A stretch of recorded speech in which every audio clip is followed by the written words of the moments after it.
This is Books of Titans, the podcast dedicated to the influences of influencers. The books that have helped shape prominent inventors, business leaders, athletes, intellectuals, scientists, and others. We'll talk about what makes these books such classics, and at least attempt to have an intelligent discussion about what makes them so important and influential. Hello, this is Erik Rostad coming to you right outside of Nashville, Tennessee. Today I'm going to cover Can't Hurt Me by David Goggins. Master your mind and defy the odds. This is book 46 of 52 for my 2019 reading list. If you're new to this podcast, I read 52 books per year. I choose those books a year in advance and then randomize the reading order, which is good because I would have put this book at the very beginning of my list this year. Instead, because of that randomization, this book ended up being towards the end of my list. And so I had to sit there and look at it, knowing that I was going to have to wait a long time until I was going to be able to read it. This was the book I was most excited about reading for 2019, and it was worth the wait. This episode, I'm going to break it up into three different parts. First will be an introduction to the book, why I read it, my initial reaction. Second segment, I'm going to go through three things that challenged me, three ideas that really challenged me in this book. And then the final segment is the one thing, my one key takeaway from this book. So on to segment one. The author is David Goggins. He was born in 1975. He is known as the toughest man alive. And I think if you read this book or if you know anything about Goggins, you will agree with that assessment. He was a Navy SEAL, and to become a Navy SEAL, he had to go through Hell Week, but not just once, but 3 times. And he completed it 2 times, and he goes through in the book why he had to go through it 3 times. Was not satisfied just with being a SEAL, also wanted to see what the Army was up to, and so he went through their Ranger school training, heard that was good for leadership training, and so he went through that. That was it's also one of the hardest training sessions that you can go through. Tried out for Delta Force a couple times as well. Didn't stop there, started doing ultra races. Now, ultra races are not going out and doing 5 miles. They're more like going out and doing 100 miles. And doing 100 miles in the heat or in the cold, in the snow. And if you've run any amount of time in your life, you know, even if it's a short amount, you know that at a certain point you just want it to be over. It hurts, everything hurts. But 100 miles, can you even imagine running that much?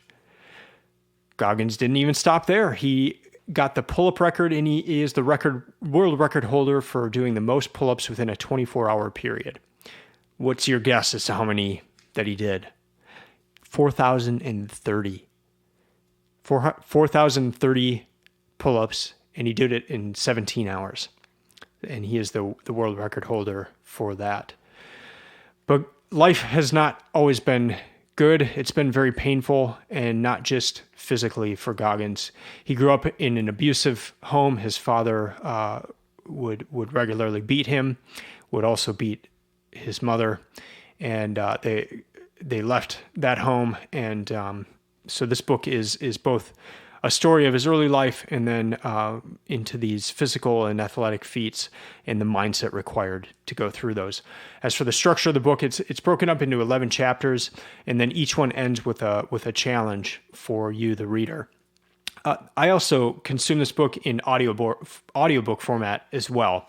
And this is the first book I've ever done this for the Books of Titans project where I both read it and listened to the audiobook at the same time. I'm such that I have a hard time when I listen to a book. I don't get as much out of it as when I read it. And so I wanted to be sure to read this book, but the audiobook is such a unique format that I also wanted to listen to that at the same time. So in this case, the audiobook is kind of a mashup between an audiobook and a podcast. Adam Skolnick is the reader. So he reads the book, but Goggins is sitting there in the studio with him. So within each break, or definitely at the end of each chapter, Adam will ask Goggins questions, or Goggins will just kind of butt in and give more context to the story.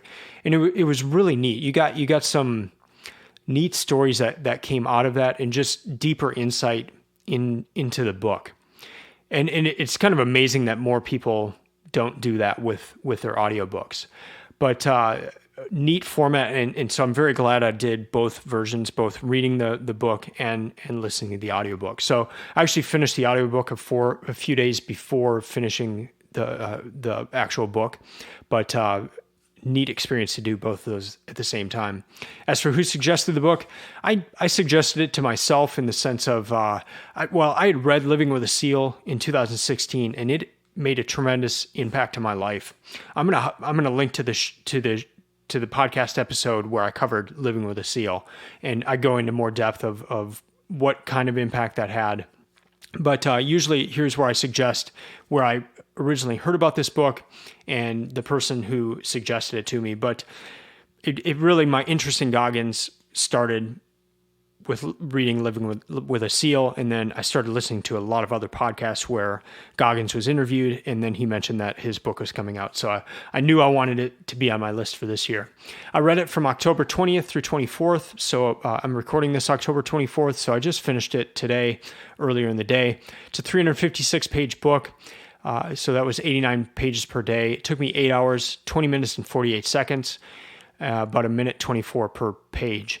And the reason I highlight that is just to give you an idea of how long it might take you to read it. I read rather slowly, and then that time also includes, I just took a ton of notes in the back of the book, so it includes that, and then also a lot of underlining and just taking a few moments to think about the book as well.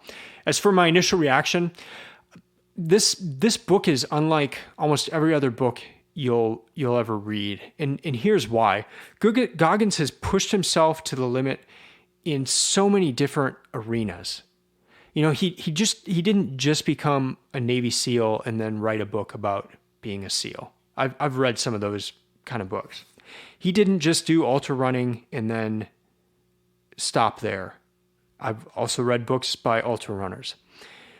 He didn't just do the pull-up record and stop there. I mean, he just keeps going and keeps pushing himself, and he has suffered. He's had medical issues, and he's actually found out that those medical issues were keeping him from going even further with his physical feats. And so when he writes about suffering, when he writes about mindset and the mindset required to push through these things, he's not writing from an academic point of view. He's not writing from just having done one big thing and kind of resting on that for the rest of his life. He is writing as someone who does this daily. He says he starts at 0 every morning. And that is a unique perspective. There are not many people in this world who do that. And so just, if you've ever listened to Goggins on a podcast, the passion is infectious. Reading a story, it makes it even more so. And so that is my initial reaction for this book. It's different from anything else you read, and it makes a lot of other books largely irrelevant. So as for who should read this book, put it this way. If you think you're kind of on the decline in life, maybe you're getting up there in age and you're just kind of thinking, you know, my best years were in the past. This is a good book to challenge that mindset. And also, if you just want to know how to master your mind, and not in a that it really sounds cheesy. It almost sounds like a conference you're going to go to. You're going to learn how to master your mind. But I'll get into some of the things that he talks about in this book, and it is a way to expand your mind, to open your mind in the sense of being able to do more than you ever thought. And the people that challenge you in life to do more than you thought, those are the people that you look back to with thankfulness, because they've opened up opportunities in your thinking in what you can do, and you will never be the same. And that's what this book does.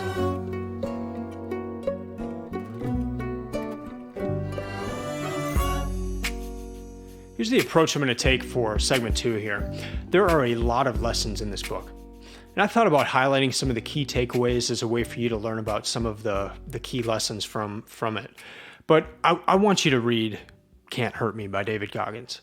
I don't want to provide just cliff notes for this book it actually goes against the ethos of this one. So instead, I thought I'd share 3 areas where I was personally challenged by what Goggins wrote, and maybe you'll be able to relate. So the first one is relying on the past. Goggins talks about this in 2 ways, and one is a good way and one's a bad way. So the good way is looking back at achievements and using those to fuel you through tough times in life. And that's a good thing. But there's a negative version of this, and that is relying on past accomplishments and looking to those to give power to where you are currently. So how this looks for me is right now, as I'm recording this, I can see 2 plaques on my wall, and those plaques contain my degrees in international business. And I oftentimes think that I'm entitled to a good job because I have those degrees, even though I got those many, many years ago. And whenever I meet someone new, I connect with them right away on LinkedIn so they can see my degrees and my accomplishments from the past. But that's just relying on things that happened in the past. That's not what I'm doing today. And Goggins says to be aware of that. And there's a great part of the book where he talks about going into U.S. Army Ranger School. At this point in his life, he's a Navy SEAL. He has proved himself. He's gone through Hell Week 3 times, but he wants to see what the elite Army school offers because it's considered one of the best for leadership development. What he likes about Ranger School is that everyone is stripped of their uniforms, their rank, their prestige, and everyone comes in wearing the same thing for this U.S. Army Ranger School. Everyone is at the same level. He's not better up or higher up because he's a Navy SEAL. Everyone is at the same level. So he has this quote right after talking about going to Ranger School. No matter what you or I achieve in sports or life, we can't be satisfied. Life is too dynamic a game. We're either getting better or we're getting worse. Yes, we need to celebrate our victories. There's power in victory that's transformative, but after our celebrations, we should dial it down, dream up new training regimens, new goals, and start at 0 the very next day. I wake up every day as if I'm back at BUD/S, day 1, week 1, end quote. And BUD/S there is what Hell Week, Navy SEAL training is. Hell Week is a part of BUD/S. So Goggins has this mentality of every day starting at 0, every day being a new day. Yes, celebrate the victories, but dial it down, set new goals, and continue learning. And Goggins lives this out. He went through the 3 Hell Weeks. While a SEAL, he began running ultra races. When he was injured and unable to run, he began focusing on pull-ups and then got the world record for that. And then later went to the Army Ranger School and tried out for Delta Force. And now he has actually become a firefighter. And so he's never content with just resting on his laurels and kind of just milking having been a Navy SEAL. Even when he was a SEAL, he would notice that other SEALs were just getting complacent, and they had become a SEAL, and so they didn't want to do the morning workout every day. And Goggins would do it every morning. He wanted to wake up every morning and push himself to the limits. So I know that I have a tendency to rely on the past, things I've done in the past, and Goggins' challenge to me here is to not do that and to set each day at 0 and set new goals, new things to learn and to challenge myself. Second thing is the governor. And he's not talking about Schwarzenegger here. He's talking about like a governor in a car. And if you're not familiar with that, it's basically something that just stops the car at a certain speed. So maybe the governor will be set at 120 or something. So even if you just floor it and you're going crazy and you want to see how fast your car will go, it'll stop at like 120 because of this governor. You can remove the governor and then you can go much faster. And he says we all have this governor in us. The governor can be at a physical level, but it's also at the mental level. And the way that Goggins talks about this governor is the 40% rule. And this is one of the most powerful things that I came across in living with a SEAL. And the quote from Living with a Seal is, he says, when you think you're done, you're only at 40% of what your body is capable of doing. That's just the limit we put on ourselves. So he goes into a lot more depth of the 40% rule in Can't Hurt Me. And I love this rule. It states that when you think you are at your limit, just like I read, but think about that. When you think you're at your limit, think back to like the hardest race that you've ever done. You thought you were at your limit. Goggins says you were only at 40%. You weren't even at 50%. You weren't even halfway there. You were less than halfway there. You were at 40%. You still had 60% left to give. Just think about that for a minute. Goggins says most wars are won or lost in our own heads. Goggins is really the only person that can talk about the 40% rule. I mean, can you imagine like a tenured professor saying, well, if you're running and you think you're giving your all, you're only at 40%. Goggins has been through it. He's run 100-mile races. He's come out at the end of those races and is amazed that he was able to finish it when he thought he couldn't do it. He's done other races where he was so hurt and so injured that he didn't think he'd even be able to run, and he's able to finish and do qualifying times for the Boston Marathon. That's another example of tapping into this 60% that he is not using. And so his idea is just to continue improving every day. And maybe it's just a few percentage point improvement, but to try to tap into that 60% and to go further than you thought you could. I'm going to read one quote here. It's from page 211. Here we go. I know how it feels to be approaching an energetic dead end. I've been there too many times to count. I understand the temptation to sell short, but I also know the impulse is driven by your mind's desire for comfort, and it's not telling you the truth. It's your identity trying to find sanctuary, not help you grow. It's looking for status quo, not reaching for greatness or seeking wholeness. But the software update that you need to shut your governor down is no supersonic download. It takes 20 years to gain 20 years of experience, and the only way to move beyond your 40% is to callous your mind day after day, which means you'll have to chase pain like it's your job. I love that. I love that it takes 20 years to gain 20 years of experience. There are no shortcuts. This is not a book about shortcuts. This is not a book about life hacks. This is a book about putting in the work and earning it and getting past where you ever thought was possible.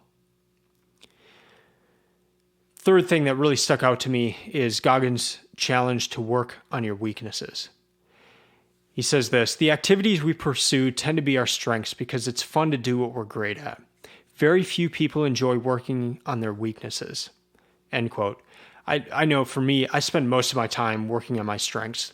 I love running. I've run most of my life. I'm good at running. I'm becoming better largely because of these things I've learned in this book and in Living with a Seal, and just from listening to Goggins in general and in some other things in life as well.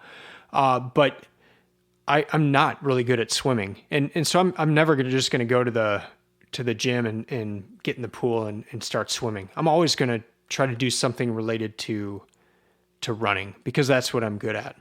But he says, don't do that. Do the things you're weak at. Work on the weaknesses in addition to the strengths. And that was a big challenge for me as well from this book. One other thing I want to highlight here is things I wish he had covered in this book that he didn't.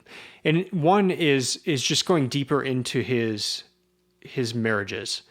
What's interesting is he goes deep and personal into his early life and into the physical feats and failures there. But he briefly mentions his marriages. He's been married twice and both ended in divorce. With his first wife, he married her 2 different times and they divorced 2 different times. With that first wife, he also had a child. And I think I briefly heard that in one of the podcast episodes, he had mentioned that. But he mentions that his wife is pregnant and then doesn't say anything else about the child. So I know that's personal information and it does not need to go into it. But he was married and had a child. The child's never mentioned. It just seemed odd. And I guess the question that came up to me was, did all of this, did this mindset, did this work ethic, did his pursuit of ultras and all that, did that lead to these divorces, or was it something else? And so, he did not have to go into that, but I just wish he had covered it a little bit more, and mainly just that curiosity to that question. And the next thing was nutrition. I know in one of the podcast episodes, he said that when his book came out, it would contain information about the nutrition that he holds to, the diet he holds to, and just something more I was curious about. But he didn't really get into it other than just kind of a few race day tips and that kind of thing he learned from others. He did not mention Jesse Itzler at all, and not in the acknowledgments of the book or in the book itself. And that just seemed odd to me as well. It was where a lot of people first heard about Goggins, and he talked a lot about the San Diego one-day race, and that's where he met, or that's where him and Itzler met. But I just thought there would have at least been a mention of that, and maybe just because it was such a big thing in my life, reading that book, one of my favorite books, one of the most impactful in my life, but it didn't even get a mention in here. And then the last thing that I wish he had covered a little more is his father's death. His father did die. Goggins did speak to him before he died, and he's mentioned that on podcast episodes, but he didn't get into that at all in this book.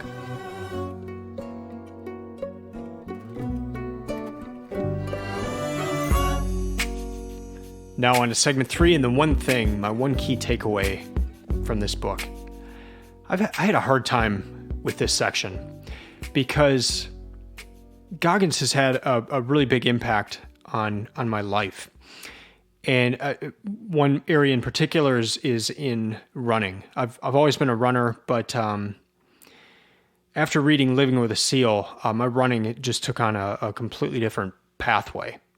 And I've done things I never thought possible. I'm running at speeds that are close to what I was doing in high school when I was training all the time and running in cleats and weighed less and all sorts of stuff.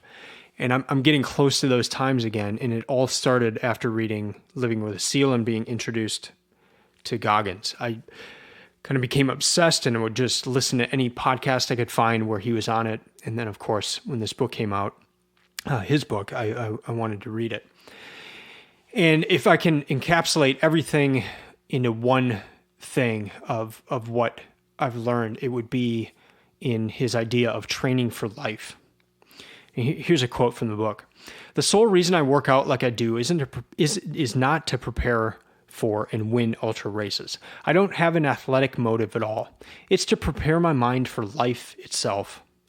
Life will always be the most grueling endurance sport, and when you train hard, get uncomfortable, and callous your mind, you will become a more versatile competitor, trained to find a way forward no matter what. Because there will be times when the stuff life throws at you isn't minor at all. Sometimes life hits you dead in the heart." End quote. Reminds me of the story Goggins has told in a podcast episode where he said this. He's out running one day and this car pulls up to him and guy rolls his window down and says, What are you training for? And the guy's probably expecting Goggins to say, "Oh, I'm doing this marathon," or "I'm training for this race coming up." And Goggins says, "I'm training for life."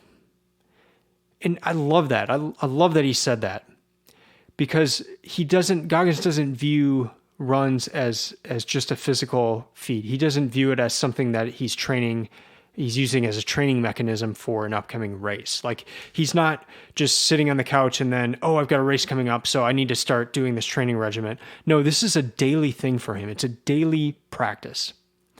He's training for life, and it's not about the physical. It's about getting your mind right for what life is going to throw at you. And that is where Goggins' story, his mindset, what he talks about, that is where it has impacted me the most. Yes, it's helped my running, but that in turn has helped overall mindset. It's helped in understanding the importance of daily habits. It's helped me in different areas of life, in marriage, in raising kids. I don't think I would have started this Books of Titans project had I not read Living with a Seal. It's had that type of impact on my life. I used to meet with a couple guys, and we would talk about spiritual matters. We would talk about deep things of faith, marriage, kids, kind of the hard questions of life, the hard things of life. And we all read this book together, and it was like three Christian guys, and we're reading this book, just not this one, not Can't Hurt Me, but Living with a Seal, and a book kind of laced with profanity and all that.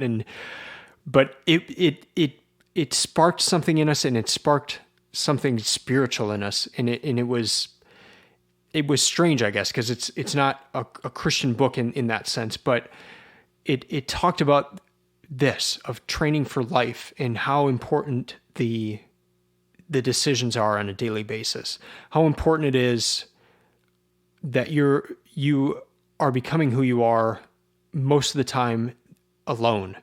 It's not in front of other people. It's what's going on in your mind, and the importance of having that right and getting that right, and failing and being okay with that failure and moving forward, and just knowing that each decision has utmost importance.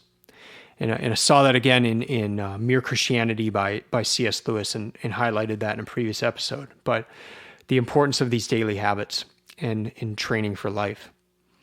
So to recap, that scene in Good Will Hunting where Matt Damon's in Robin Williams' office, and he's looking at his bookshelf, and he says, "You people baffle me. You spend all this money on beautiful, fancy books, and they're the wrong books."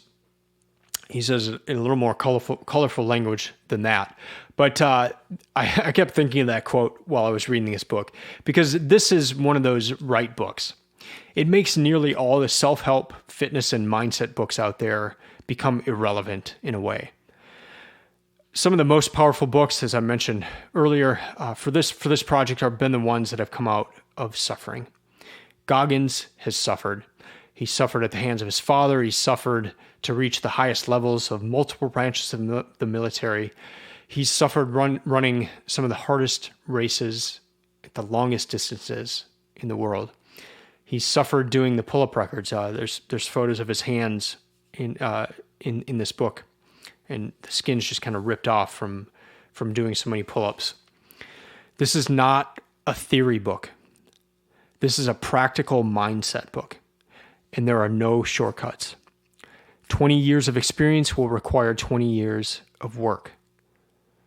There are no life hacks in here. But what will happen is you will improve. If you put in the work, if you do these daily habits, you will improve, and you'll reach places you didn't think possible. And it'll be a more lasting place that you reach, because it's not due to a life hack that has a limited shelf life. It's due to putting in the work, doing the hard work, and becoming someone you never thought you could become. That's going to do it for this episode. Thank you for listening. I'd love to hear your thoughts from this episode or any of the other episodes. You can email me at erik@booksoftitans.com. That's Erik with a K, so it's ERIK @booksoftitans.com. Let me know what you thought of this episode or the other ones. You can follow Books of Titans on Instagram or Twitter @BooksOfTitans. And the website is stock full of resources to help you find books and create a reading list. I'll be back next week. I'll most likely be covering Educated by Tara Westover. So until then, keep reading, keep learning, and keep listening. I'm out.